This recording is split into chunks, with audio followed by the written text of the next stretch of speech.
Le projet Dessine vise à mettre en place et suivre un réseau expérimental pluriannuel de systèmes de culture innovants et performants à l'échelle de la parcelle. Les exploitations agricoles partenaires se situent dans les départements de l'Allier, de la Haute-Loire et du Puy-de-Dôme. Alors c'est un projet coordonné par la Chambre régionale d'agriculture Auvergne-Rhône-Alpes en partenariat avec les instituts techniques et les chambres départementales d'agriculture qui accompagnent les agriculteurs et collectifs d'agriculteurs. Nous avons souhaité tester des combinaisons de leviers dans une expérimentation système en mettant les agriculteurs au centre du projet. L'agriculteur va s'approprier davantage les innovations et les appliquer plus facilement sur son exploitation et il peut transmettre son savoir autour de lui avec sa vision venant du terrain. Les agriculteurs ont été impliqués dès le début dans des ateliers de co-conception des systèmes. Stéphane, est-ce que tu peux nous dire pourquoi tu as voulu participer à ce projet ? Alors nous sommes dans la démarche, on va dire, Dessine, parce qu'il y a déjà maintenant de nombreuses années avec la FDCTA du département d'Allier qu'on travaille sur ces thématiques. Et on voulait approfondir les choses pour acquérir plus de connaissances et être un peu plus pointu dans ces techniques-là.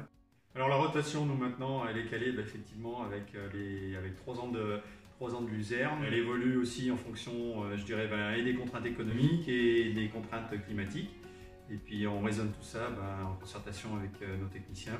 Durant toute la campagne, Stéphane va enregistrer toutes les interventions qu'il réalise sur les parcelles pour derrière que nous on saisisse sur le logiciel Sister d'Arvalis pour obtenir donc différents indicateurs à la fois économiques, environnementaux et sociaux.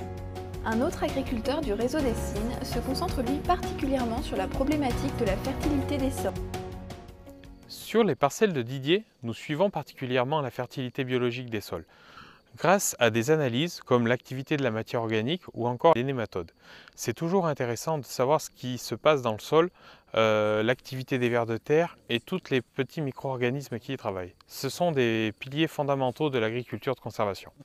Mon objectif est de convertir mon exploitation en agriculture de conservation en pratiquant le semi-direct, en implantant les couverts végétaux pour éliminer l'érosion, augmenter la fertilité des sols, diminuer les charges de mes cultures, notamment de mécanisation, faire revenir les auxiliaires et la biodiversité de mes parcelles pour limiter l'utilisation de produits phytosanitaires.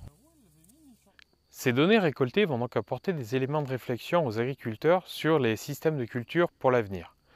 Thomas, quels sont les autres résultats attendus ? Cela va permettre de sensibiliser les agriculteurs sur l'intérêt d'un raisonnement à l'échelle de plusieurs années et en prenant en compte les performances à la fois économiques, environnementales et sociales. Ça permet également de sensibiliser sur le rôle de la biodiversité fonctionnelle et des sols pour atteindre les objectifs. Le projet est présenté devant des agriculteurs lors de comités organisés dans le cadre du laboratoire d'innovation territoriale Grande Culture en Auvergne. Ces comités sont des lieux de diffusion des résultats du projet Dessine auprès d'autres agriculteurs. Innover pour répondre aux problématiques rencontrées en impliquant davantage les agriculteurs, c'est le grand défi de Dessine.